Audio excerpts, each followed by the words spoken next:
ভীষণ কমন। না, এই সিজনের সব থেকে যদি কমন বলতে চান তাহলে কিন্তু আপনাকে বলতে হবে জবা আমলকি। আচ্ছা, কারণ জবা আমলকি এই সিজনে এমন একটা জিনিস যেটা আপনাকে টোটাল মানে সুস্থ রাখতে হেল্প করবে। একটা জিনিস দেখুন, সেটা হচ্ছে যে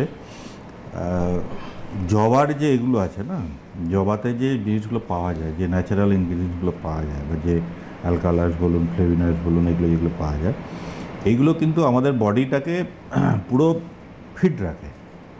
এবং তার সাথে যদি আমাদের যদি আমলকি থাকে তাহলে তো হয়েই গেল ধারক আর ধাত্রী।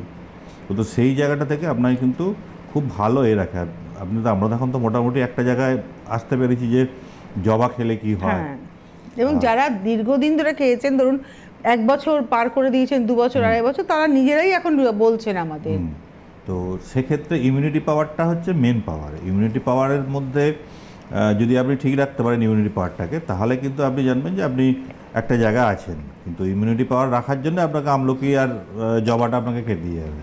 এবং তার সাথে শিপুল, মানে সেই আমাদের তো এটাই হচ্ছে যে আপনাকে জবা আমলকি খেতেই হবে, তার সাথে আপনাকে যে কোনো একটা নিতে হবে।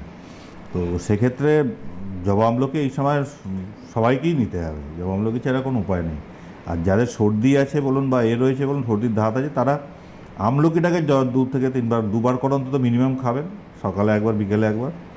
আর দেখুন, আমলকিটা মেন যে জায়গাটা আমি বলি সেটা হচ্ছে যে আমলকির রসটা আমরা যেভাবে করি সেটা তো সরস প্রক্রিয়া করি। সরস প্রক্রিয়াটা কি? সেটা হচ্ছে যে আমরা কাঁচা আমলকিটা নিয়ে আমরা পেস্ট করি, পেস্ট করে তারপরে ওইটাকে হাইড্রোলিক প্রেসারে দেওয়া হয়। হাইড্রোলিক প্রেসার থেকে রসটা বেরোয়, সেই রসটাই কিন্তু আমরা পাঠাই।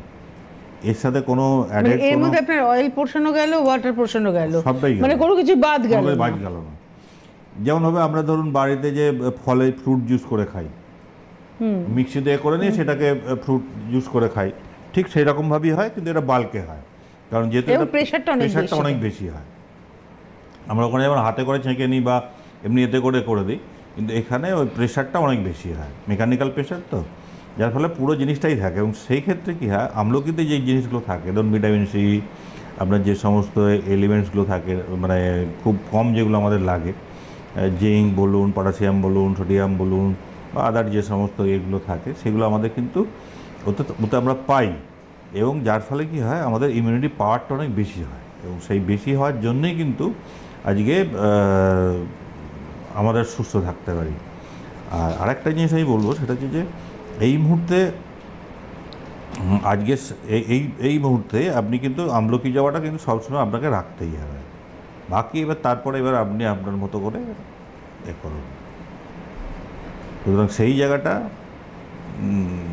মানে ঠান্ডা লাগুক বা না লাগুক, আমলকি জবাটা আমাদের মানে এটা একটা হেলথ ড্রিঙ্ক যেরকম আমাদের থাকে বাড়িতে, ওরকমভাবে ব্যবহার করতে হবে। দেখুন, আমলকি জবাটা শুধু যে আপনার ইমিউনিটি পাওয়ার বাড়াচ্ছে তা তো নয়, ভেতর থেকে পুরোটাই। ধরুন আমার তো মনে হয় জবা ব্লাড পিউরিফিকেশনের একটা বড় কাজ করছে। জবা সব থেকে বড় ব্লাড পিউরিফায়ার। কারণ আপনি দেখুন, আমাদের এই যে যাদের ধরুন আপনার রয়েছে, প্রেশার রয়েছে, ব্লাড প্রেশারের সমস্যা আছে, তারা খাচ্ছেন, তারা ঠিক হচ্ছেন। যাদের কোলেস্টেরল আছে সেটাকে কন্ট্রোল করতে হেল্প করছে। তারপরে যাদের আপনার বিএমআই, বডি ওয়েটটা বেশি আছে, তাদের বিএমআইটাকে কন্ট্রোল করতে হেল্প করছে। এই জিনিসগুলো কিন্তু করে, এবং এই করে বলেই কিন্তু ওইটা মানে এত। সবথেকে বড় কথা কি বলুন তো, সবথেকে বড় কথা হচ্ছে যে আমরা তো মাকে পুজো দিই, মাকে দিই কোনটা? জবা দিই। মায়ের স্ট্যামিনা পেতে গেলে সত্যি কথা বলতে কি জবা ছাড়া কোনো গতি নেই।